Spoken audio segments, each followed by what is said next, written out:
Check audio video, dear students. Live now.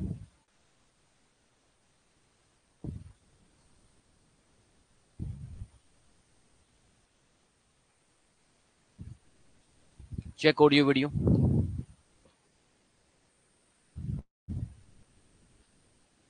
All right, students. तो अभी हम topic जो शुरू करने वाले हैं,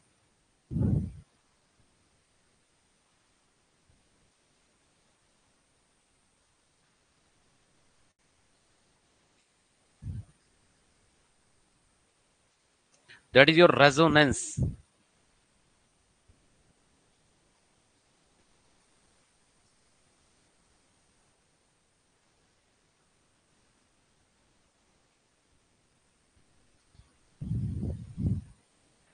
So dear student, सबसे पहले हम बात करेंगे what is resonance. What is resonance?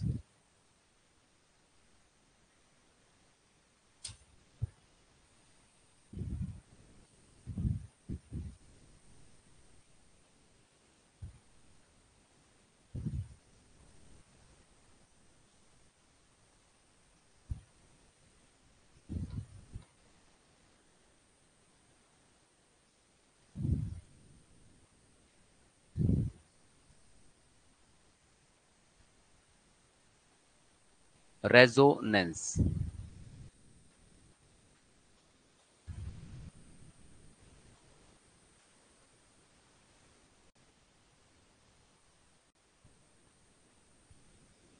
Right? Resonance.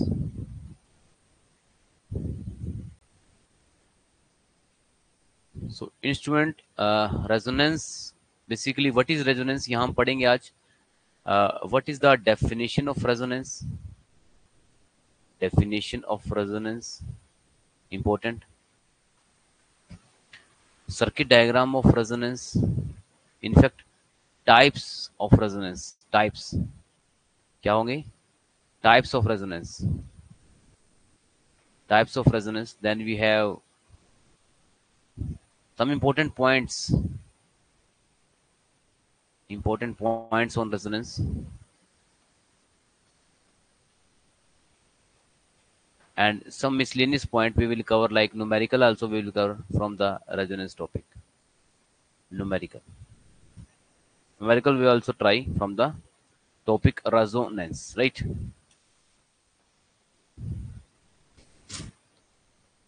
Numerical.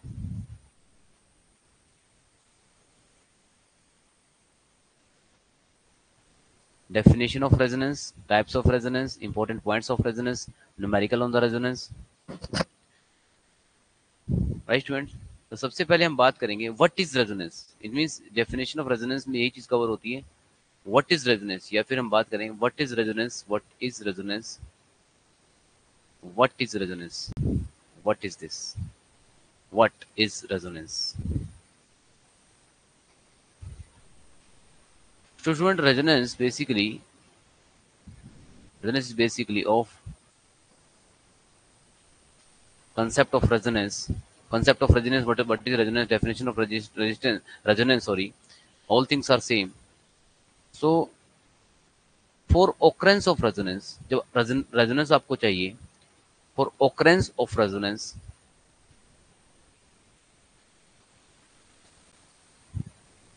for occurrence of resonance, अगर आपको resonance चाहिए, for occurrence of resonance, resonance लिखा है मैंने, 50 नहीं लिखा है, resonance है भाई, मैं पूरी बात नहीं लिखी. We require two energy. We require two energy.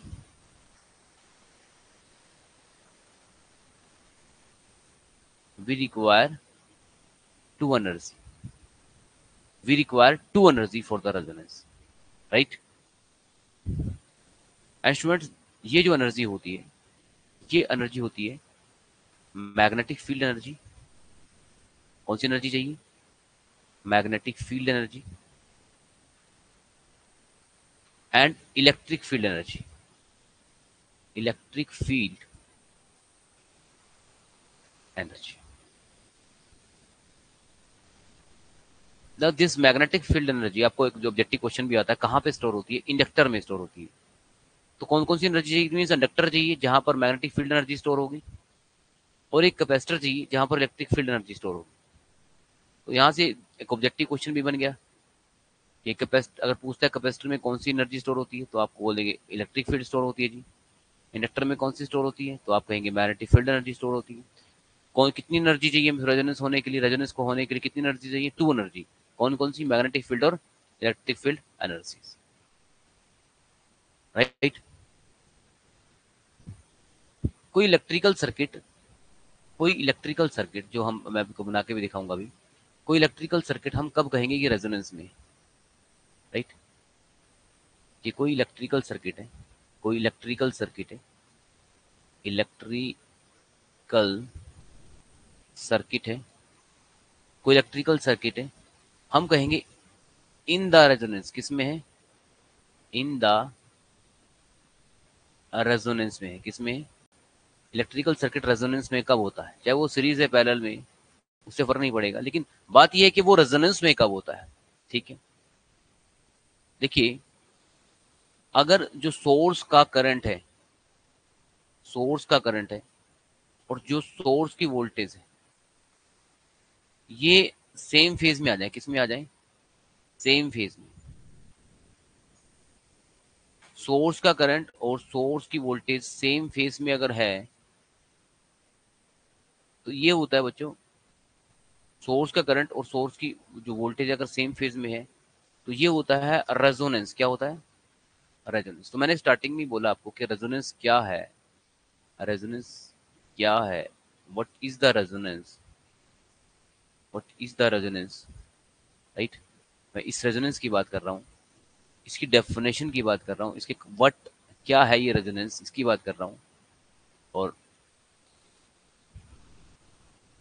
ये मैंने आपको बता दिया कि हम कैसे पहचानेंगे कि सर्किट में रेजोनेंस में चल रहा है। सर्किट में अगर वोल्टेज और करंट किस में है? सेम फेज में है। मतलब मैथमेटिकली ऐसा लिखा जाता है कि इन दोनों के बीच का जो एंगल है वो कितना हो? 0 डिग्री हो। कितना हो? अब एक एक पॉइंट बनेगा इलेक्ट्रिकल में, एक एक पॉइंट बनेगा एग्जाम का, एमसीक्यू। चाहे वो इलेक्ट्रिकल मशीन हो, चाहे वो ये कंसेप्ट मशीन पावर सिस्टम वगैरह में भी काम आएगा आपको रेजोनेंस का। ठीक है, तो आज मैंने आपको रेजोनेंस के बारे में बताया कि रेजोनेंस की रिक्वायरमेंट तो होती है, इसमें दो एनर्जी चाहिए, एक तो मैग्नेटिक फील्ड एनर्जी चाहिए और एक इलेक्ट्रिक फील्ड एनर्जी चाहिए।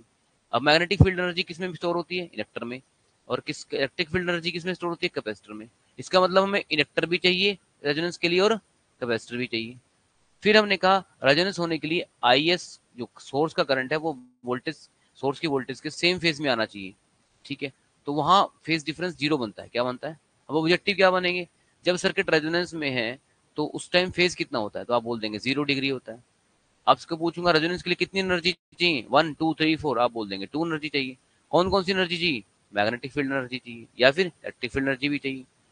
एक ऑब्जेक्टिव क्वेश्चन आता है, मैग्नेटिक फील्ड एनर्जी कहाँ स्टोर होती है? इंडक्टर में। इलेक्ट्रिक फील्ड एनर्जी कहाँ स्टोर होती है? In the form of electric field capacitor, right students. अब इसकी इलेक्ट्रिकल सर्किट की बात करते हैं, इसकी इलेक्ट्रिकल सर्किट की बात करते हैं। अब बहुत कॉन्सेप्चुअल चीजें चलने वाली है, बहुत सारी एसी सर्किट, अब यहाँ एसी सर्किट आज मैं डिस्कस कर रहा हूँ और रेजोनेंस के साथ, तो बहुत सारी चीजें क्लियर होने वाली है अब आपको अच्छे से। ठीक है, ध्यान रखना चीजों का। देखिए, मैं सर्किट बना के देता हूँ आपको, एक ना ऐसे, एक ना ऐसे, इस तरह से।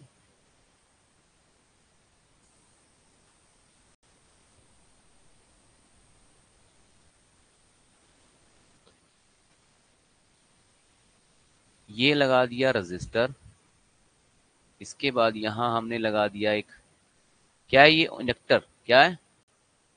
और यहां लगा दिया एक कैपेसिटर। ठीक है, कैपेसिटर लगा दिया और इनमें सब में सेम करंट फ्लो करवा देते हैं, इसको सीरीज सर्किट मान लेते हैं। क्या सर्किट मान लेते हैं? Series circuit.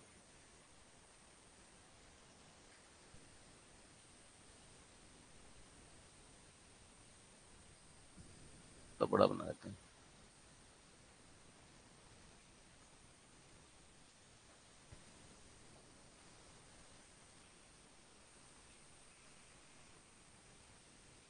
हाँ जी, पहली बार मैंने एसी सोर्स यूज किया, अब की बार सर्किट के अंदर। तो इस सर्किट में मैं रेजोनेंस दिखाऊंगा आपको। और आपको ये भी बताऊंगा कि आपने रेजोनेंस अपनी प्रैक्टिकल लाइफ में कहाँ देखा होगा। ये रजिस्टर है, ये इंडक्टर है जिसको एल लिखते हैं, और ये कैपेसिटर, ठीक है। और ये यहाँ पर ये कौन सी वोल्टेज है, सोर्स की वोल्टेज। अगर मैं एक टाइम, वैसे तो एसी की पोलैरिटी हर बार बदलती है, जैसे प्लस एक साइकिल में प्लस यहाँ आएगा, माइनस यहाँ आएगा। उसी साइकिल में जब साइकिल बदलेगा तो माइनस यहाँ हो जाएगा और प्लस यहाँ हो जाएगा। तो मतलब इसका मतलब क्या है, जब प्लस यहाँ है तो करंट कैसे फ्लो होगा, ऐसे। और जब प्लस इधर आ जाएगा तो करंट ऐसे फ्लो होगा। हाँ, एसी की पोलैरिटी ना, एक बार करंट क्लॉकवाइज जाएगा, एक बार एंटी क्लॉकवाइज जाएगा। मेरी बात समझ रहे हो कि नहीं समझ रहे? तो हम ये मान लेते हैं कि एक एक पॉइंट ऑफ टाइम, देखो सर्किट को समझना है तो एक पॉइंट ऑफ टाइम तो मानना ही पड़ेगा आपको। तो आप मान लो कि भाई अभी एक पॉजिटिव यहाँ पे रहा होगा और उस टाइम नेगेटिव यहाँ पे आ गया होगा, यस और नो। और हम करंट फ्लो करवा देते हैं सर्किट में ऐसे, ठीक है। अब करंट बैटरी के पॉजिटिव से कहाँ पे पहुंच रहा है, डीसी। अब देखने में डीसी सर्किट लग रहा होगा आपको, क्योंकि प्लस माइनस कहाँ फिक्स करते हैं हम, डीसी में। एसी में आप नहीं कर सकते फिक्स, लेकिन मैंने कहा लेट मान लो कि एक टाइम पे इतना, एक क्लॉक, एक साइकिल जैसी साइकिल है।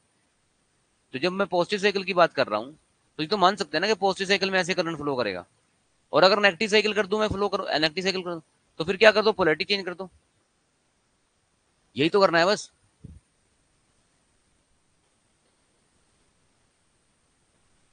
ठीक है। तो अब जो वोल्टेज का ड्रॉप होगा, देखो एक वोल्टेज तो ये वीएस है। अब यहाँ करंट फ्लो करेगा सर्किट में, एक आई करंट फ्लो करेगा, इसको आई करंट मान लेते हैं। और यहाँ पर आपकी एक वोल्टेज बन जाएगी। करंट किससे एंटर करता है हमेशा, अरे किससे करता है, प्लस से। तो यहाँ एक वोल्टेज बन जाएगी जिसको मैं वी आर वोल्टेज बोलूंगा। इंडक्टर में कौन सी वोल्टेज बनेगी, प्लस से एंटर करता है हमेशा करंट। इंडक्टर हमेशा,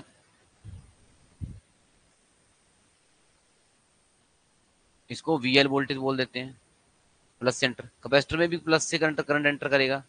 यहाँ जो वोल्टेज बनेगी वीसी बनेगी, क्या बनेगी, वीसी। तो मैंने सबके अंदर वोल्टेज दिखा दिया आपको। तीन वोल्टेज बनी है एक वोल्टेज देने से, वीएस वोल्टेज देने से तीन जगह ड्रॉप गए हैं। एक वीआर में, रजिस्टर में वीआर ड्रॉप गया, इंडक्टर में एल वीएल ड्रॉप गया, और कैपेसिटर में वीसी ड्रॉप गया, ठीक है। आज तक आपने यही देखा था कि अगर यहां यहां पर 100 वोल्ट है, कितनी है, और अगर ये तीनों रजिस्टर होते, मान लिया ये भी रजिस्टर होता, ये तो है ही रजिस्टर, ये तो है ही रजिस्टर, ये भी रजिस्टर होता और ये भी रजिस्टर होता, तीनों रजिस्टर लगे होते, तो होता क्या, मान लिया मैं 40 वोल्ट का ड्रॉप यहाँ है और 40 वोल्ट का ड्रॉप यहाँ आया, तो मैं कंफर्म था यहाँ कितना आएगा, बता सकते हो। देखो 40 वोल्ट है और 40 ये है, 80, कितना और रह गया 100 होने के लिए, 20। केवीएल क्या कहता है, जितना इनपुट वोल्टेज है डीसी सर्किट में, कहता है उतना ही ड्रॉप वोल्टेज आएगा, क्या आएगा, आप समझ रहे हो, तो ही तो बना। 40 और 40 80, 80 और 20 कितने होते हैं, 100। अरे समझो पहले मेरी बात, मैं ये कह रहा हूं कि अगर ये तीनों रजिस्टर होते, क्या होते, तो कुछ इस तरह से वोल्टेज बनती है रजिस्टर में। ये समझो जितने भी ड्रॉप होते हैं, जितने भी डीसी सर्किट में, डीसी सर्किट की बात कर रहा हूँ, एक तरह से जितने भी ड्रॉप होते हैं वो सप्लाई वोल्टेज के इक्वल होते हैं, उसके सम के इक्वल होते हैं, क्या होते हैं, मतलब कहते हैं ना कि आउटपुट इनपुट से ज्यादा कभी नहीं हो सकती। समझ में आया? अब जैसे 100 मार्क्स के पेपर की तैयारी कर रहे हो आप, इनपुट आपकी 100 मार्क्स के लिए जा रही है, तो ये तो कंफर्म है आपके नंबर 100 मार्क्स से ज्यादा कभी भी नहीं आएंगे। आउटपुट कभी भी इनपुट से बड़ी नहीं हो सकती। समझ रहे हो मेरी बात? ये तो मैंने आपको नॉर्मल बात समझा दी, अब मैं थोड़ा अलग तरीके से समझाता हूँ आपको।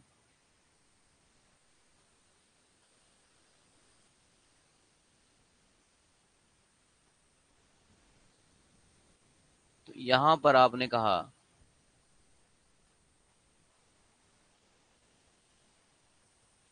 ये रजिस्टर ही है, वी आर वोल्टेज है, यहाँ वीएल वोल्टेज है, और यहाँ वीसी वोल्टेज है, ठीक है। अब मैं आपको ये दिखाऊंगा, जो वी आर वीएल और वीसी की तीनों की वोल्टेज मैं ऐड करूंगा तो वो किससे ज्यादा हो जाएगी, वीएस से, किससे ज्यादा हो जाएगी। ये किसमें पॉसिबल है, इस आरएलसी सर्किट में पॉसिबल है जिसमें रेजोनेंस बनने वाला है। किसमें पॉसिबिलिटी है भाई, आउटपुट तो बढ़ जाती है जब, अब आप बताइए क्या आज तक आपने आउटपुट बढ़, अब मैंने एक लाइन तो ये बोली थी कि आउटपुट कभी बढ़ नहीं सकती, ये भी बात ठीक है। लेकिन अगर आप बताइए जब आप माइक में बोलते हैं तो आपकी आवाज तो नॉर्मल होती है, तो आवाज बढ़ती है कि नहीं बढ़ती? मतलब कहीं एम्पलीफायर वगैरह लगे होते हैं, तो चीजें तो हैं। तो अभी मैं कह रहा हूँ एक स्पेशल सर्किट बनाया जिसको क्या कहते हैं, रेजोनेंस सर्किट कहते हैं, क्या कहते हैं। और मैं आपको स्टार्टिंग से ही बता दूं, मैंने लिखा था टाइप ऑफ रेजोनेंस, तो मैं यहाँ लिख देता हूँ एक बार। रेजोनेंस दो टाइप का होता है, एक तरह से दो कैटेगरी में जाएगा रेजोनेंस। एक तो सीरीज रेजोनेंस होता है, यहाँ लिख लो। और एक कौन सा होता है, पैरेलल, PARA डबल LEL। ठीक है, दो टाइप का हो गया। वापिस आते ये कौन सा है, एक करंट फ्लो कर रहा है हर लोड में, सिंपल ये वाला करंट, ये जा रहा है देखो, एक पाथ फ्लो फॉलो हो रहा है, इसका मतलब ये सीरीज रेजोनेंस है। तो सर्किट को क्या क्या कहेंगे हम, RLC series circuit, RLC series resonance, RLC।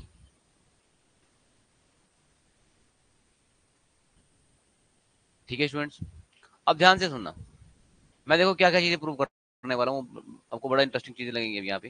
देखिए सबसे पहले तो मैं ये लिखता हूँ, जो सप्लाई वोल्टेज है VS, वो रजिस्टर में जा रही है, जा रही कि नहीं जा रही है।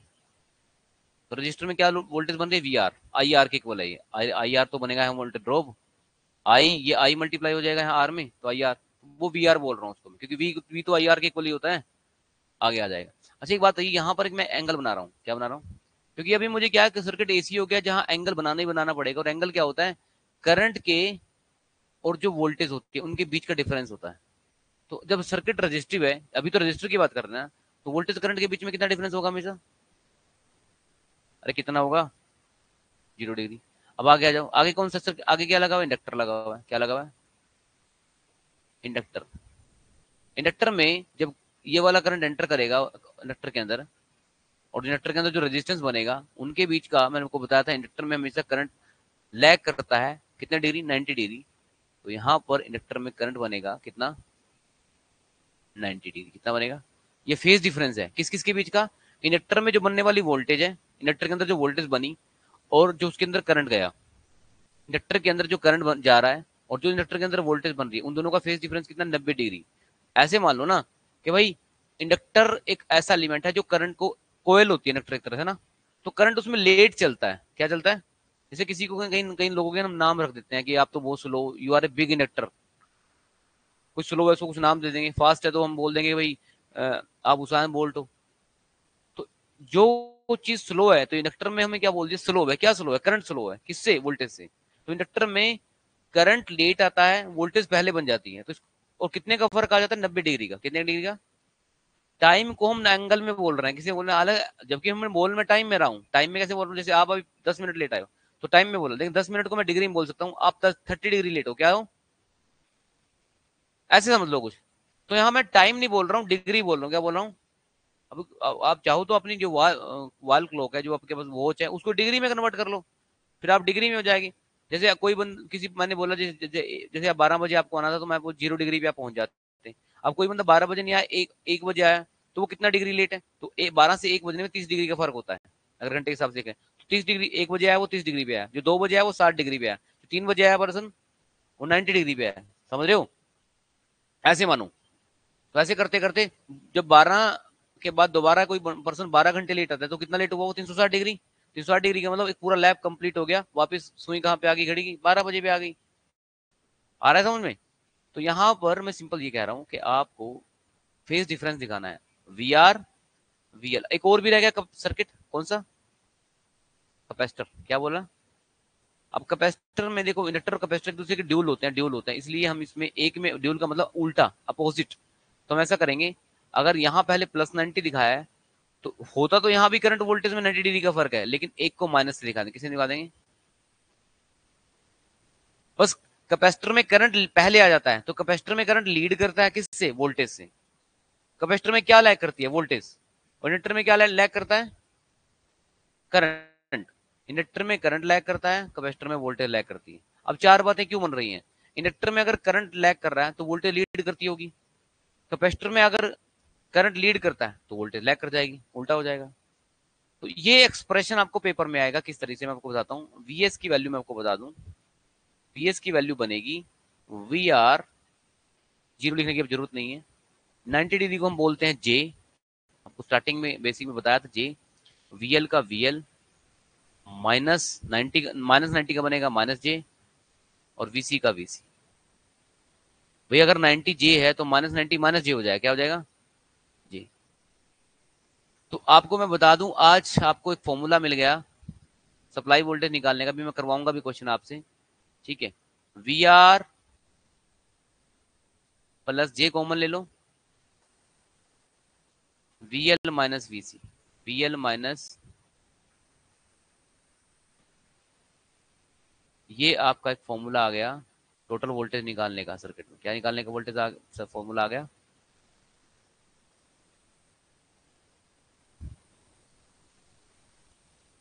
ठीक है जी। V R plus J V L minus V C. अब आप कहेंगे क्या इसको यूज करना है, हाँ जी करेंगे इसको भी यूज, वोल्टेज फाइंड आउट करने का। वीएस ये वोल्टेज सप्लाई वोल्टेज कितनी है, आपको जब वी आर दे रखा होगा, वीएल दे रखा होगा और वीसी दे रखा होगा, तो आप क्या निकाल सकते हो, वीएस सप्लाई वोल्टेज निकाल सकते हो, कितनी वोल्टेज है सर्किट में, इनपुट वोल्टेज कितनी डाली गई है। क्लियर है, क्वेश्चन करेंगे भाई इसके।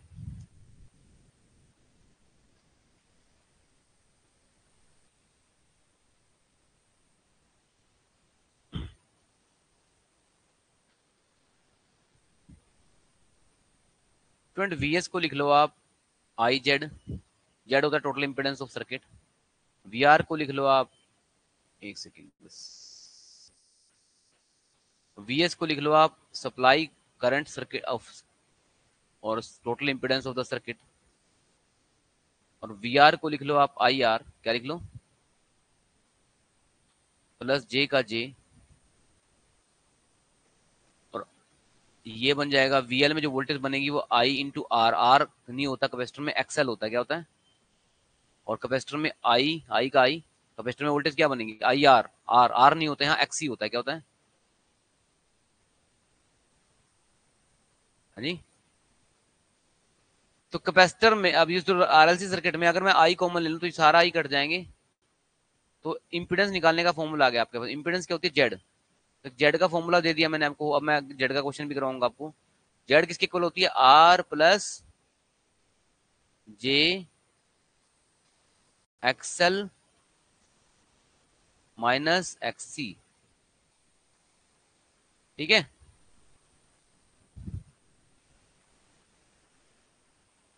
इसको भी नोट कर लो।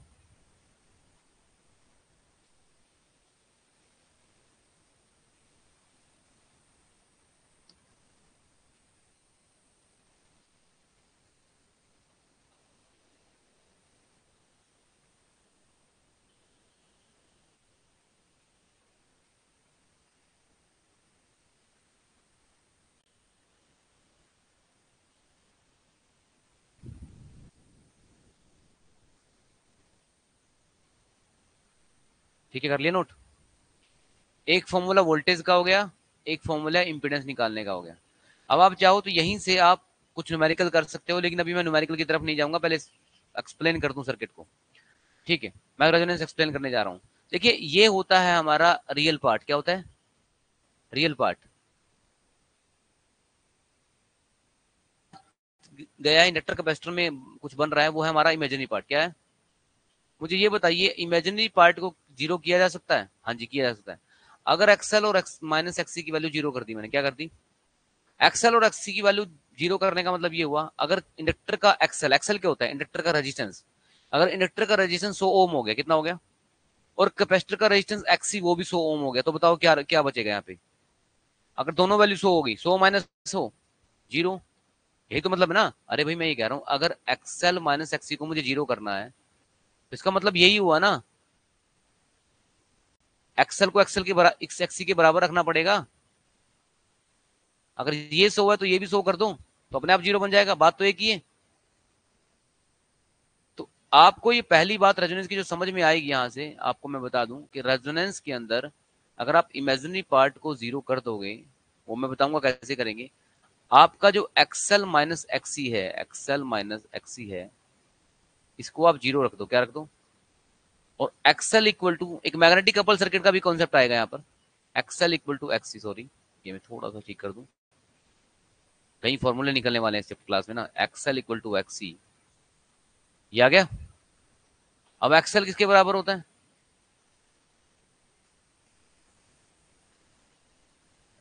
XL equal to XC, XL equal to XC. हाँ जी, एक्सएल किसके इक्वल होता है? ओमेगा एल के, सिर्फ मैग्नीट्यूड में देखें। और एक्सी किसके इक्वल होता है? 1/ओमेगा सी के। ओमेगा को एक साइड ले आओ तो ओमेगा इंटू ओमेगा, ये ओमेगा इस साइड चला जाएगा तो कितना बन जाएगा? Omega square. और ये बन जाएगा 1/LC। ओमेगा होती है हमारी रेडियन फ्रीक्वेंसी, ठीक है।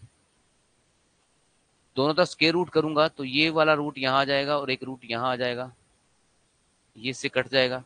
तो ओमेगा की जो वैल्यू आ जाएगी वो प्लस माइनस 1/√LC हो जाएगी। कितनी हो जाएगी? 1 का तो रूट 1 ही होता है,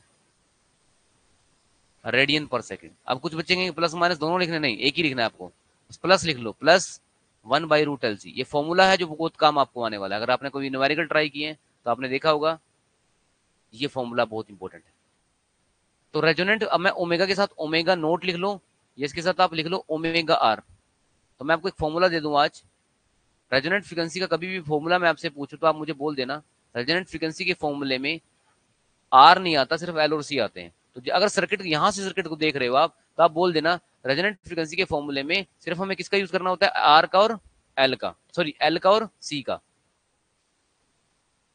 ये रेडियन पर सेकंड आ गया, बहुत इंपॉर्टेंट है, वेरी वेरी इंपॉर्टेंट।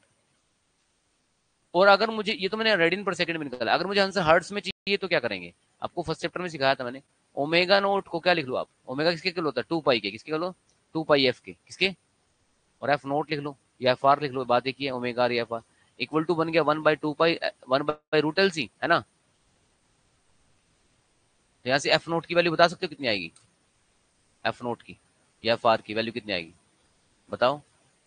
2 पाई नीचे आ जाएगा, 1/2 पाई√LC। और क्योंकि एफ की वैल्यू मैं बता रहा हूँ इसलिए हर्ट्स बन जाएगा आंसर, या फिर साइकिल पर सेकंड। कितना बन जाएगा? तो अगर पेपर में ऑप्शन में चेक कर लेना, अगर हर्ट्स में ऑप्शन में लिखा हुआ है तो फॉर्मूला यूज करेंगे आप 1/2 पाई। और अगर रेडियन में लिखा हुआ है तो सिर्फ में 2 पाई यहाँ कहीं नहीं लिखना, यहाँ 2 पाई मत लिख देना, क्योंकि ओमेगा में ऑलरेडी 2 पाई अंदर होता है, ओमेगा के अंदर होता है 2 पाई। इसके अंदर होता है। तो ये दो फॉर्मूले बन गए, एफ नोट के या एफ आर के, किसके, किसको लेकर? रेजोनेंट फ्रीक्वेंसी को लेकर। किसको लेकर? Resonant frequency. क्लियर है जी? तो रेजोनेंट फ्रीक्वेंसी जो होती है वो 1/2 पाई√LC होती है, और आपकी ये तो हर्ट्स में है। और अगर रेडियन पर सेकंड की बात करेंगे ये तो आपकी 1/√LC होती है। ठीक है जी, कोई डाउट, कोई डिफिकल्टी? तो ये तो आपको फॉर्मूले मिल गए यहाँ से। अब आप कहेंगे सर जो अभी भी आपने इस वाले पार्ट को जीरो किया था, इसको आपने सोल्व क्यों किया? स्टूडेंट, इसको सोल्व मैंने इसलिए किया, यहां से मैं ये निकालना चाहता था कि जो किस फ्रीक्वेंसी पर इंडक्टर और कैपेसिटर का रेजिस्टेंस इक्वल आ जाएगा, क्या आ जाएगा, ताकि इमेजिनरी पार्ट जीरो हो जाए। तो मैं वो फ्रीक्वेंसी की वैल्यू निकालना चाह रहा था। क्या निकालना चाह रहा था? वो फ्रीक्वेंसी मुझे मिल गई 1/√LC, या फिर 1/2 पाई√LC से निकल जाएगा। मतलब इस सर्किट को देखकर, इस सर्किट के मैं एल और सी की वैल्यू अगर देख लूं, तो सर्किट की एल और सी की वैल्यू को देखकर मैं क्या निकाल सकता हूं? मैं ये बता सकता हूं इस सर्किट का ये वाला पार्ट जीरो कब बन जाएगा, क्या बन जाएगा? सर्किट में सिर्फ क्या रह जाएगा? रजिस्टर रह जाएगा और वोल्टेज सोर्स रह जाएगा। क्या रह जाएगा? तो अब मैं ये देख रहा हूं, अगर सर्किट का ये वाला पार्ट आपका जीरो हो जाता है, क्या हो जाता है? कब जीरो होता है? रेजोनेंस फ्रीक्वेंसी पे जीरो होता है। सर्किट जेड किसके इक्वल आया? आर के। तो मैं कुछ पॉइंट लिख रहा हूँ, इंपॉर्टेंट पॉइंट लिखवाता हूँ, इंपॉर्टेंट पॉइंट लिखिए, इंपॉर्टेंट पॉइंट।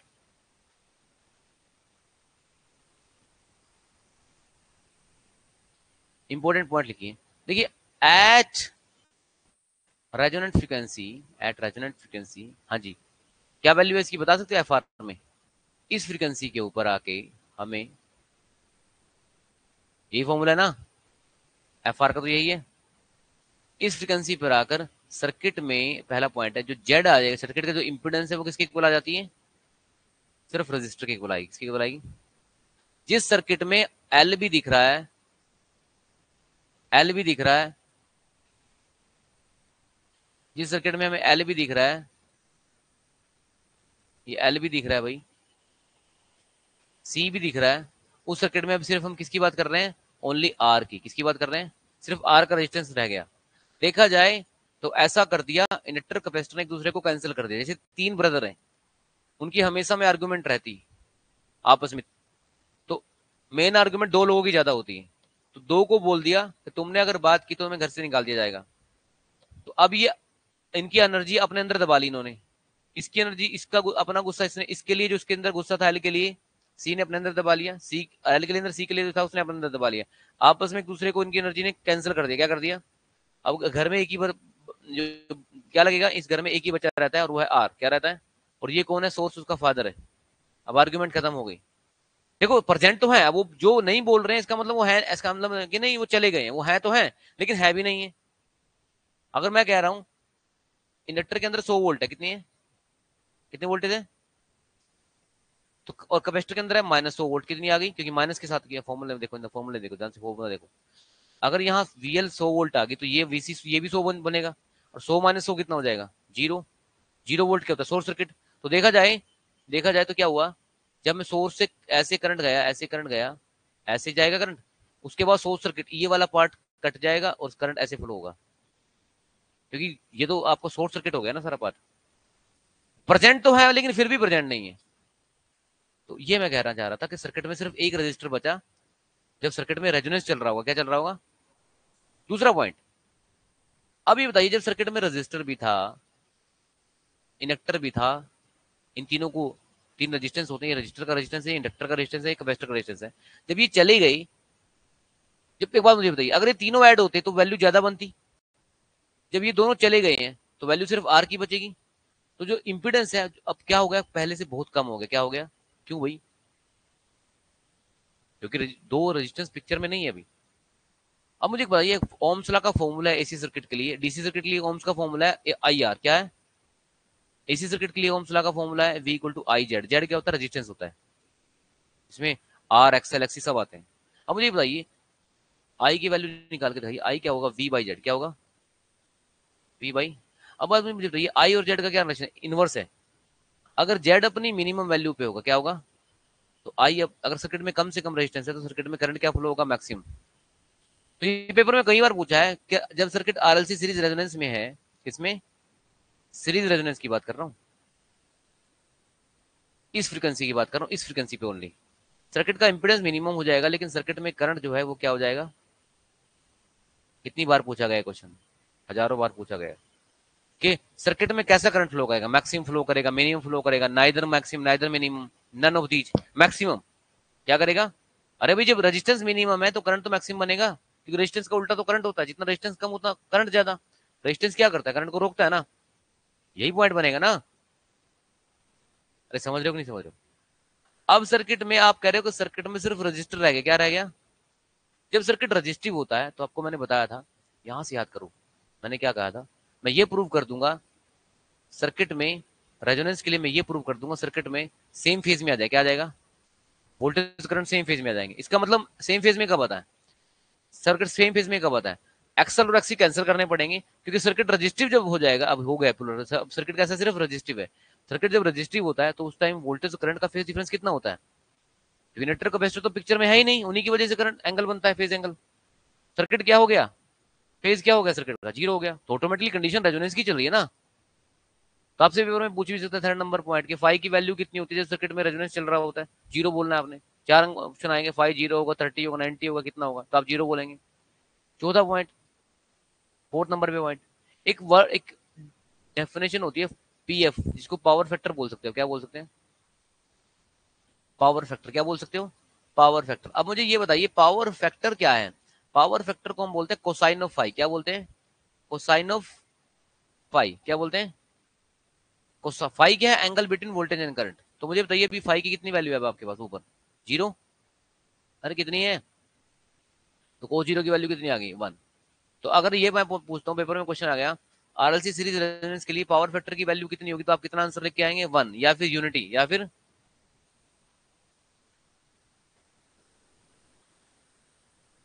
अच्छा जो सर्किट में 5 नंबर पे पॉइंट ले लो, सर्किट की जो सोर्स वोल्टेज है वो किसके इक्वल आ जाएगी, जो रजिस्टर में ड्रॉप हो रहा है, जो, अरे भाई यही तो है, देखो ना ऊपर, ऊपर देखो, यहाँ पे देखो, मैंने क्या कहा था, ये वोल्टेज रह गई सारी, किसमें ड्रॉप हो रही है, दिख रही है आपको, वीआर में। एल और सी आपस में कैंसिल हो गई। अगर एल और सी आपस में कैंसिल होते, देखो अगर एल की वैल्यू 100 वोल्ट है, यहाँ रखो, यहाँ एल की वैल्यू 100 वोल्ट है, तो ये वीसी भी 100 वोल्ट हो जाएगा, और फॉर्मूले में 100 बीच में इनके माइनस है, 100 माइनस 100 जीरो। जो देखो ये वाली जो वोल्टेज रजिस्टर में बनती है एक एक्टिव वोल्टेज होती है, क्या होती है, एक्टिव, और जो इंडक्टर कैपेसिटर में बनती है वो रिएक्टिव होती है, रिएक्टिव पार्ट होता है। तो अब मुझे बताइए इस सर्किट में जब सर्किट रेजोनेंस में चल रहा है तो रिएक्टिव वोल्टेज कितनी बनेगी सर्किट में, नेट रिएक्टिव वोल्टेज जीरो। चाहे इंडक्टर में 100 वोल्ट हो तो कैपेसिटर में भी 100 हो जाएगा, इंडक्टर में 1000 वोल्ट आएगा तो कैपेसिटर में 1000 वोल्ट आ जाएगा, नेट कितना बनेगा, जीरो। तो नेट रिएक्टिव वोल्टेज पूछ रहा हूँ, पेपर में क्वेश्चन आएगा what is net reactive voltage in series resonance circuit, तो आप मतलब जीरो आंसर है जी इसका। कितना आंसर है, net reactive voltage in the circuit, जब सर्किट किस में हो, रेजोनेंस में हो, तो आंसर कितना आएगा, जीरो वोल्ट। क्लियर है। अब बहुत इंपॉर्टेंट पॉइंट जो मैं आपके साथ डिस्कस करना चाह रहा हूँ, उसके बाद न्यूमेरिकल करने वाले हैं, देखो सिंपल सी बात कर रहा हूँ। आप मुझे ये बताइए स्टूडेंट, डियर स्टूडेंट ध्यान से देखना, इस सर्किट को थोड़ा सा ना मैं थोड़ा लीड करता हूँ, थोड़ा समझाने की कोशिश कर रहा हूँ आपको, अब थोड़ा सा समझना, सब कुछ कोशिश करना समझने की। अब बहुत कुछ आपने क्लियर कर लिया, मैं थोड़ा सा मिटा रहा हूँ, ठीक है ना। मुझे ये बताइए कि अगर मैं यहाँ पर, ये वी आर है कितना है, ये वी एल है, ठीक है, ये वीसी, अगर वीएल और वीसी की नेट वोल्टेज चेक करें तो नेट कितनी होती है, इनकी वोल्टेज जीरो बनेगी, कितनी बनेगी, मतलब ये पार्ट शॉर्ट सर्किट हो गया, क्या हो गया, जो वीएल और वीसी वाला है। अगर मैं बोल रहा हूँ कि इंडक्टर के अंदर 100 वोल्ट है, कितना है, और कैपेसिटर के अंदर भी 100, वीएल माइनस वीसी तभी तो जीरो बनेगा, जे तभी तो ये वाला पार्ट तभी तो जीरो होगा। लेकिन बात मुझे बताइए इसका बेनिफिट क्या है, अगर मैं इस टाइम यहाँ इस इंडक्टर से इनपुट लूं, क्या लूं, और किसी कैपेसिटर में लगा दूं, किसी में लगा दूं, सॉरी किसी स्पीकर में लगा दूं, किसी में लगा दूं, तो मुझे यहां पर इस पॉइंट पे हाई वोल्टेज मिल जाएगी, क्या मिल जाएगी, मिलेगी कि नहीं मिलेगी। हो सकता है कि यहां पर सिर्फ आपको ने कितनी वोल्टेज दी हो, 20 वोल्ट दी हो, कितनी दी हो, लेकिन यहाँ इंडक्टर और कैपेसिटर ने अपने अंदर रिएक्टिव वोल्टेज इतनी ज्यादा, नेट तो जीरो ही है, नेट तो क्या है, इसका मतलब ये भी वायलेशन नहीं हुआ कि 20 से ज्यादा भी नहीं बन रही है, लेकिन इंडिविजुअली तो एक से ज्यादा आ गई, 20 से ज्यादा आ रही है। इस हाई वोल्टेज को हम कहाँ दे देंगे, किसी स्पीकर में डाल देंगे, वहां यूज मैग्निफिकेशन में यूज हो जाएगा, क्या कहते हो। तो इस प्रोसेस को बोलते हैं जब वोल्टेज बढ़ जाती है इंडक्टर, इंडिविजुअल इंडक्टर के क्रॉस या कैपेसिटर के क्रॉस, इस प्रोसेस को बोलते हैं वोल्टेज बढ़ गई, मैग्निफिकेशन हो गया, क्या हो गया। तो आपसे पेपर में पूछेगा वोल्टेज मैग्निफिकेशन क्या होता है या किस सर्किट में होता है, तो क्या आंसर करोगे, आरएलसी सीरीज रेजोनेंस में, किसमें वोल्टेज मैग्निफिकेशन किसमें होता है, करंट मैग्निफिकेशन किसमें होगा, नेक्स्ट सर्किट में, आरएलसी पैरेलल वाले में किसमें होगा। तो अब एक लाइन लिखो, व्हेन, भाई बड़ा इंटरेस्टिंग ये टॉपिक होने वाला है, ठीक है, नेट, व्हेन जो इंडक्टर के अंदर वोल्टेज है या फिर कैपेसिटर की वोल्टेज है क्या हो जाए, ग्रेटर हो जाए, किससे, सोर्स वोल्टेज से, वैसे तो सोर्स से ज्यादा ही है इंडिविजुअली, ये तो वीएल की या फिर वीसी की, आपस में तो इनकी मिलकर जीरो ही बन रही है। तो इस सिचुएशन में हम क्या बोलेंगे, दिस फिनोमिना इज कॉल्ड, हाँ जी क्या बोलेंगे इस फिनोमिना को, पेपर में आएगा ये, वोल्टेज मैग्निफिकेशन, वोल्टेज मैग्निफिकेशन, ये वर्ड आप याद रखना, इसको भूलना मत, वोल्टेज मैग्निफिकेशन।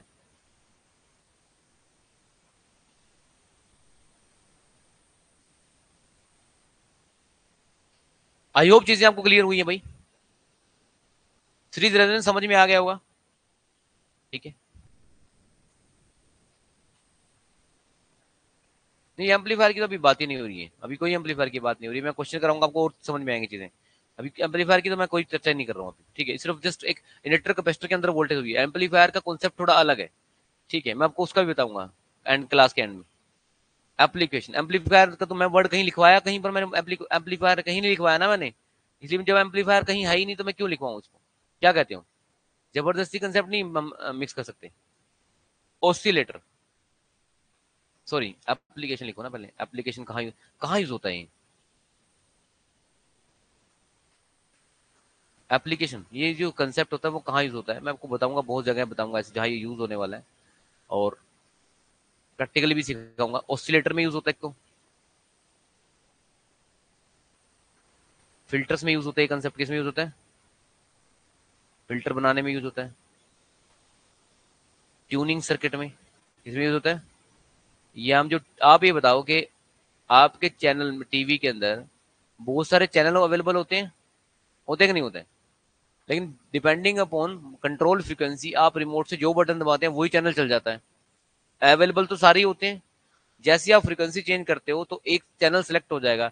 टीवी कोई ह्यूमन इंसान तो है नहीं कि उसको जो बोला वो समझ जाएगा। इसका मतलब कहाँ चेंज करते हैं हम, रेजोनेंट फ्रीक्वेंसी में चेंज करके करते हैं, इससे फ्रीक्वेंसी चेंज हो जाती है, और उस वाले सिग्नल को हाई वोल्ट करंट मिल जाता है, उस वाले हम फ्रीक्वेंसी चेंज करते हैं, और फ्रीक्वेंसी चेंज करते हैं, उससे क्या होता है, जैसे यहाँ पर 10 चैनल, आपके टीवी में 10 चैनल आ रहे हैं, क्या है, नंबर 1 चैनल लगाना है तो हम एफ आर चेंज कर देंगे। एफ आर कैसे चेंज करेंगे, एल और सी को चेंज करके, ठीक है। अगर ये चेंज हो गए तो आपका उसी चैनल के लिए करंट क्या हो जाएगा, मैक्सिमम हो जाएगा, क्या हो जाएगा। अब जिस करंट के लिए आपके टीवी को मैक्सिमम करंट मिल रहा है वो एक्सेप्ट हो जाएगा, बाकी रिजेक्ट हो जाएंगे चैनल, क्या हो जाएंगे। फिर आप फ्रीक्वेंसी चेंज करोगे, रेजोनेंट फ्रीक्वेंसी, फिर उस दूसरे चैनल को करंट मैक्सिमम मिल जाएगा, बाकी फिर रिजेक्ट हो जाएंगे। इसको सेलेक्टर सर्किट भी बोलते हैं, क्या बोलते हैं। आप खुद की मैजिक थोड़ी ना चल रहा है, आप रिमोट से बटन दबाते हो, चेंज होता है कि नहीं होता चैनल, और पूरा क्रिस्टल क्लैरिटी से नया चैनल चलता है। ऐसा तो नहीं होता दो चैनल मिक्स हो गए तो आप देखोगे नहीं ये क्या हो रहा है, उसकी आवाज आ रही है, उसकी पिक्चर आ रही है दूसरे चैनल की, ऐसा तो कभी नहीं होता। इसका मतलब ये बहुत प्रिसाइज एक्यूरेट मेथड है। उस वाले चैनल को मैक्सिमम करंट मिलता है जिसको आप चाहते हैं, जिस वाले को, और बाकी को क्या हो जाता है, मिनिमम करंट मिल जाता है, वो रिजेक्ट हो जाता है, क्या हो जाता है। तो ट्यूनिंग सर्किट किसमें, रेडियो में भी ऐसे होता है, जैसे 92.2 पे आपको बिग एफएम देखने को सुनने को मिलता है, तो कोई और चैनल चेंज करो कुछ और मिल जाएगा आपको।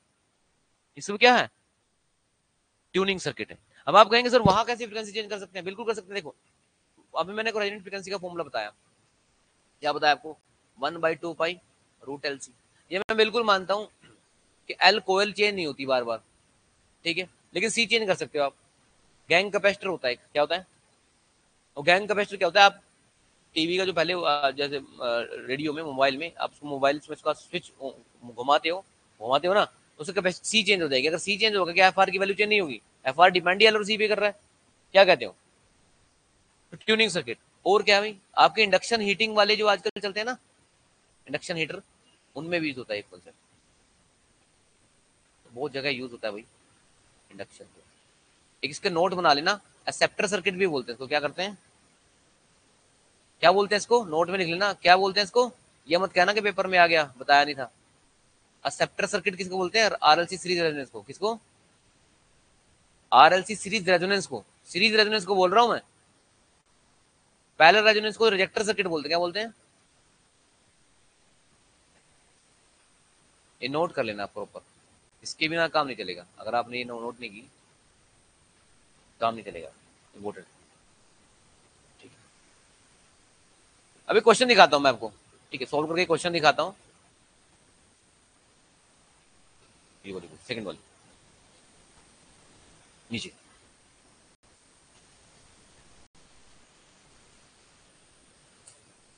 अब हम जेई एग्जाम का क्वेश्चन ट्राई करेंगे, देखेंगे, और अब बहुत अच्छा क्वेश्चन है, ठीक है। कैसा सी क्वेश्चन देखते हैं।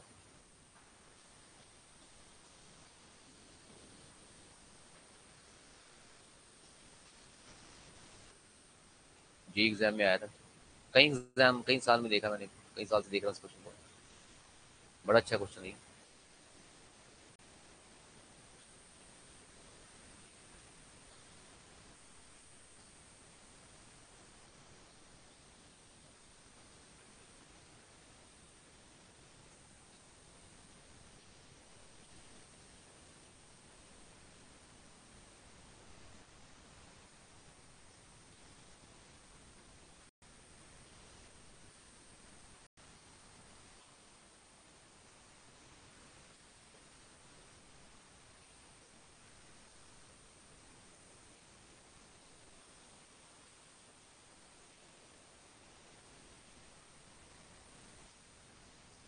और एल सी,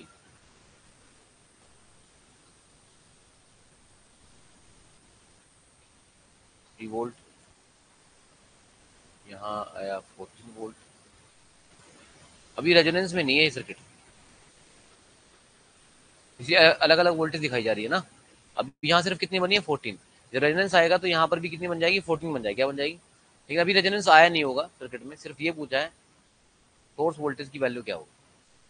अभी रेजोनेंस नहीं बना सर्किट में, जब रेजोनेंस बनेगा तो मैं आपको बता दूंगा क्या होगा, ठीक है। अब एसएससी में तो ये पूछा था कि वीएस की वैल्यू क्या है, क्या पूछा है, तो आपको मैं फॉर्मूला लिखवाया।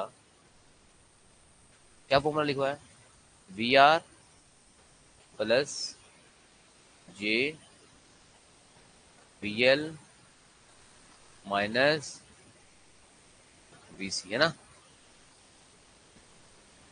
तो रखो फॉर्मूला, वी आर की वैल्यू कितनी है 3 वोल्ट, कितनी आई, प्लस जे का जे, है ना, वी एल माइनस वी सी। बताओ 14 में से 10 माइनस करो कितना आया 4। 3 प्लस 4 जे आ गया। 3 प्लस 4 जे का जो फेजर सम है इसका सोल्यूशन बनेगा 3 का स्केयर प्लस 4 का स्केयर। अब देखेंगे ना कितना आया 9, 9 हो गया 16 और 25, है ना। 25 का रूट हुआ 5, कितना हुआ, कितना है, यही बनेगा। भाई मैं आपको बता दूं, जब ये क्वेश्चन जे वाला क्वेश्चन आता है तो आपको सिंपल, ये रियल पार्ट है और ये इमेजिनरी पार्ट है, इनको इनका मैग्नीट्यूड कैसे निकालते हैं, एक स्क्वायर रूट लगाते हैं, रियल नंबर का स्क्वायर करते हैं और इमेजिनरी नंबर का भी स्क्वायर करते हैं, समझ में आया, मैंने कई बार सिखाया था। इसका 5 आंसर आ गया। मैग्नीट्यूड कितना, इसका वीएस की वैल्यू कितनी है 5, कितनी है। एक बात मुझे बताइए, अभी सिर्फ सोर्स की सप्लाई कितनी है 5 वोल्ट है, लेकिन देखना आप रजिस्टर में तो 3 वोल्ट गई है, इंडक्टर में कितनी वोल्टेज बन गई 14 वोल्ट, और कैपेसिटर में क्या बन गई 10 वोल्ट। ये सब क्या हो रहा है, मैग्निफिकेशन हो रहा है, क्या हो रहे हैं, इनपुट से ज्यादा वोल्टेज आ रही है। तो ये 5 वोल्ट, 4 ऑप्शन गिवन थे इसमें, 4 ऑप्शन गिवन थे, एक में 27 वोल्ट गिवन है ऑप्शन ए में, एक में 24 वोल्ट गिवन है, एक में 10 वोल्ट गिवन है, और एक में 5 वोल्ट। इसका आंसर आएगा 5 वोल्ट। कितना आंसर आएगा इसका, डी ऑप्शन। क्लियर है इसमें। इसी क्वेश्चन में अगर मैं चेंज करूं कि मैं ये कर दूं कि भाई, क्वेश्चन समझ में आ गया, इस सर्किट में अगर मैं वीसी को मैं 14 वोल्ट बना दूं, क्या बना दूं, कब बताऊं, जीरो हो जाएगा, जीरो हो जाएगा। तो जब ये जीरो हो गया, ये सारा पार्ट जीरो बन गया, तो ये कितनी आएगी 3 वोल्ट, तो ये भी कितनी आएगी, मतलब वी एस किसकी इक्वल आएगी वी आर के, इसमें ड्रॉप, वी किसकी, V equal to V are.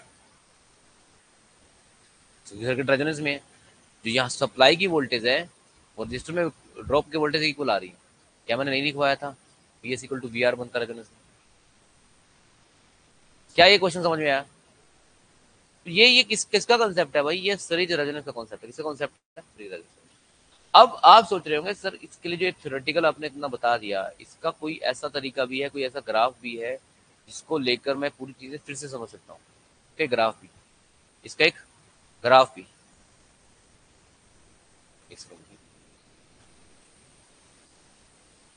Join कर रहे हैं, क्लियर स्टूडेंट्स, इसका एक ग्राफ भी। अब वो ग्राफ मैं आपको समझाऊंगा, ठीक है, प्रॉपर।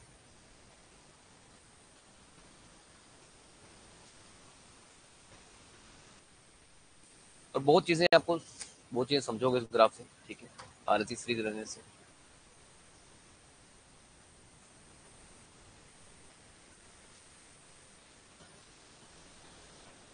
ठीक है,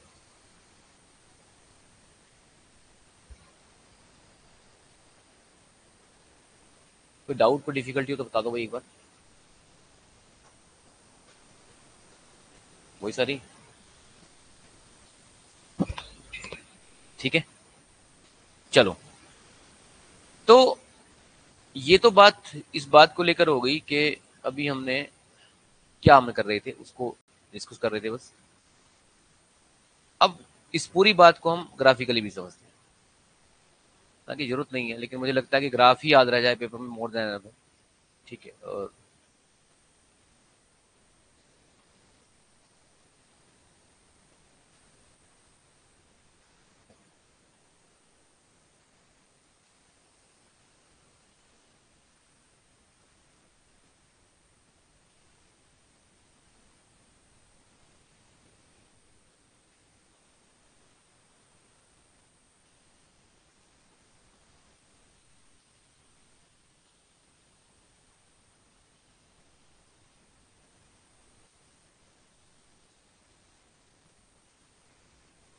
ओके जी।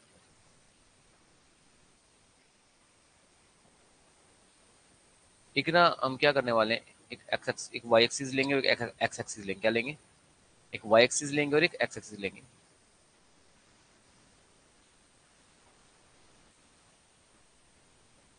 एक वाई एक्सिस लेंगे और एक एक्स एक्सिस लेंगे, ठीक है।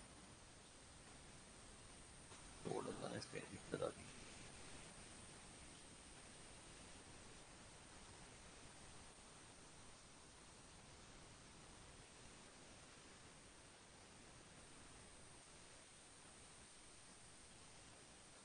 ठीक है, यहाँ पे हम करंट ले लेंगे वाई एक्सिस पे, और यहाँ पर हम फ्रीक्वेंसी ले लेते हैं। क्या लेते हैं? फ्रीक्वेंसी।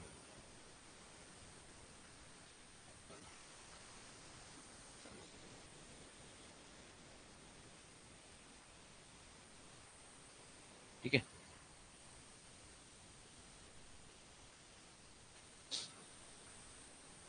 देखो स्टूडेंट, स्टार्टिंग में फ्रीक्वेंसी कितनी है? जीरो। कितनी होती है? जब हम, मैंने क्या कहा आपको, सर्किट ध्यान से जब देखा होगा आपने, मैंने कहा था फ्रीक्वेंसी को हम बढ़ाएंगे और वीएल और वीसी को इक्वल करेंगे। तो हम फ्रीक्वेंसी जब बढ़ाएंगे तो फ्रीक्वेंसी बढ़ाते बढ़ाते बढ़ाते बढ़ाते टाइम ऐसा आएगा, फ्रीक्वेंसी बढ़ाते बढ़ाते हमारा जो वीएल और वीसी इक्वल आ जाए। क्या आ जाएगा? जब वीएल और यहाँ पर मान लेते हैं हम कि यहाँ पर वीएल और वीसी इक्वल आ गए, और यहाँ पर ये ऊपर करंट है, करंट का वेवफॉर्म है।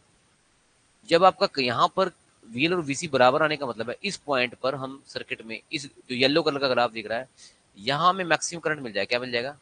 इस ग्राफ का सबसे बड़ा मैक्सिमम पॉइंट यही पॉइंट बनेगा फिर। क्यों वही क्यों बनेगा मैक्सिमम पॉइंट? क्योंकि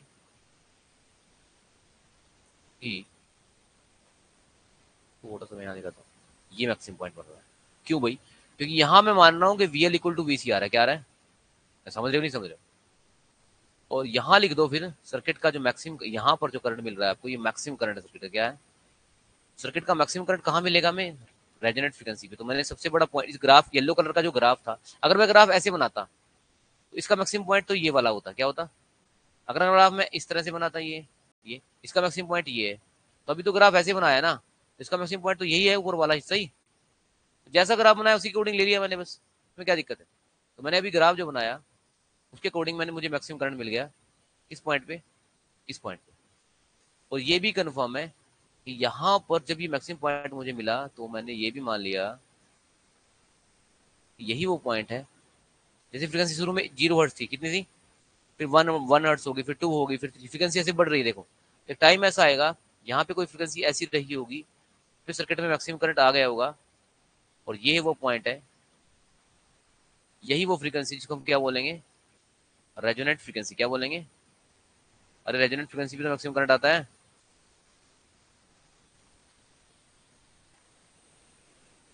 ठीक है जी।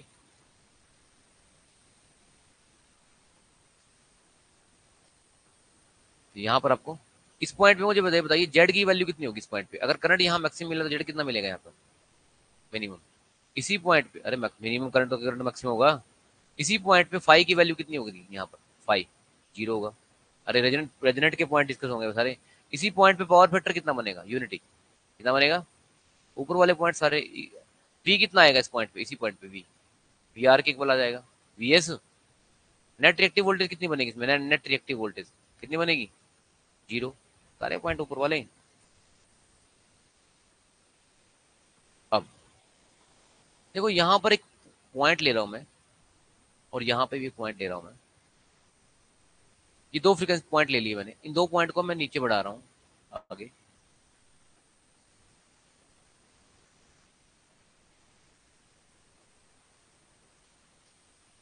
इन दो पॉइंट को मैं आगे बढ़ा रहा हूँ।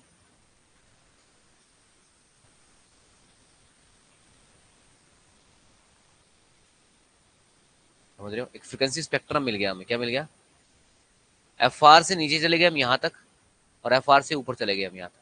तो मुझे दो फ्रीक्वेंसी मिल गई यहाँ पर, एक एफ वन मिल गई और एक एफ टू मिल गई। क्या मिल गई? इनको बोलेंगे लोअर कट ऑफ और हायर कट ऑफ फ्रीक्वेंसी। क्या बोलेंगे? लोअर कट ऑफ और हायर कट ऑफ फ्रीक्वेंसी।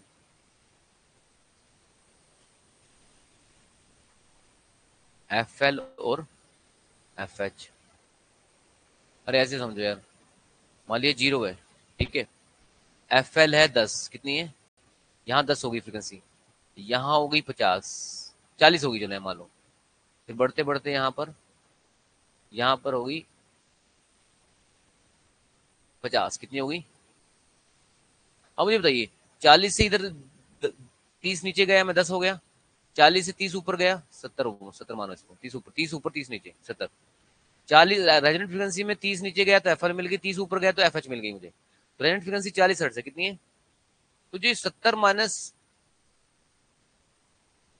गलत हो रहा है यार ये, गलत कर दो, एक सेकंड मैं मिटा देता हूँ, वैल्यू सेम आनी चाहिए ना, एक सेकंड से। अगर आपका मान लिया ये फ्रीक्वेंसी एफएल फ्रीक्वेंसी, मान लिया ये आपका बीच वाला 40 है, तो इससे 10 इधर 30, 10 इधर कर दो और 50 यहाँ कर दो, अब ठीक है, अब समझ रहे हो, 10 अब छोटी वैल्यू 10 इधर कम और 10 इधर ज्यादा, एफ एच की वैल्यू कितनी है 50 और एफ एल की वैल्यू कितनी है 30। तो अगर मैं आपसे ये पूछता हूँ what is F L 30, F L के कितनी कितनी देर बाद एफ आर आएगा, जब सर्किट में ये पॉइंट मिल जाएंगे ये वाले ऊपर पॉइंट 10 हर्ट्ज के बाद, और एफ आर से सिर्फ 10 हर्ट्ज के बाद क्या आ जाएगा, मैं एफ एच पॉइंट मिल जाएगा। अब एफ एल और एफ एच क्यों स्टडी करें हमने, देखिए मुझे आपको मैं ये बताना चाहता हूँ कि अगर हमें एफ एल और एफ एच में मिल जाएंगे, हमें ये पता रहेगा कि कितना नीचे और कितना ऊपर जाए, कितना नीचे और ऊपर जाए, ताकि हमें ये रेंज मिल गई। यहाँ पर करंट कितना कम हो गया, देखो पहले करंट ऊपर था ना, अब करंट नीचे पॉइंट आ गया, ये करंट ऊपर से कम, जब करंट अपनी मैक्सिमम वैल्यू को कितना रिड्यूस कर जाए, √2 टाइप कितना रिड्यूस कर जाए, उस टाइम इस करंट पे जो 2 पॉइंट मिले आपको एफ एल और एफ एच, यही आपके एफ एल और एफ एच का जो डिफरेंस होगा, यही बैंडविड्थ होती है। क्या होती है, जब करंट मैक्सिमम से घट के कितना हो जाए, 1/√2 घट जाए, कितना घट जाए, तो उस टाइम एफ एच और एफ एल का जो डिफरेंस होता है यही होता है बैंडविड्थ। क्या होता है, यही होता है।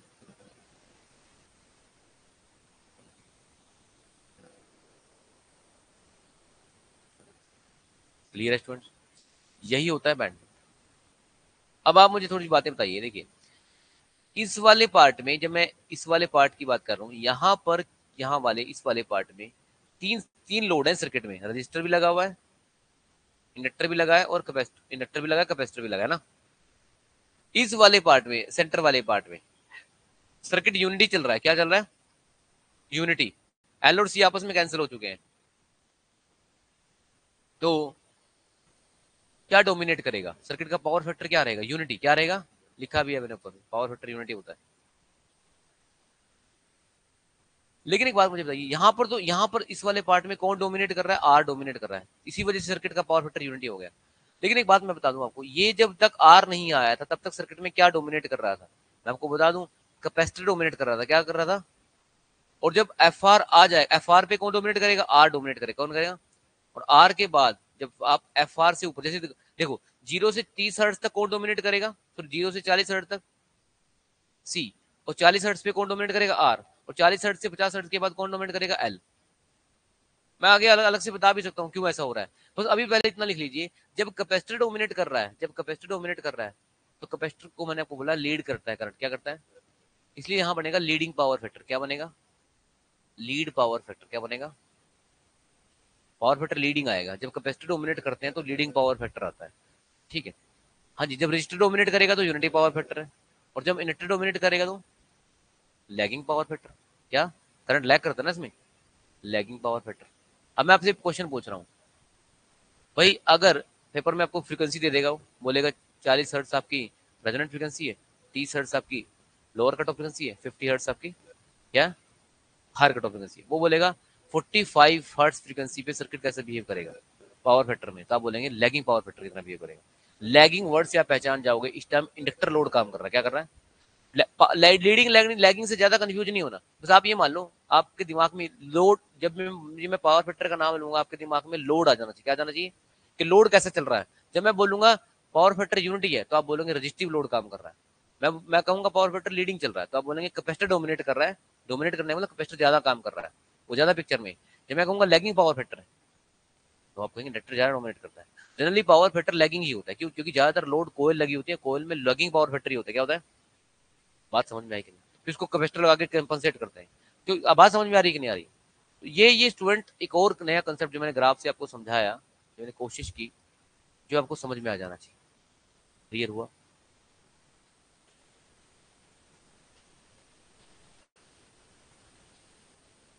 हाँ जी, बताइए। Any doubt and difficulty?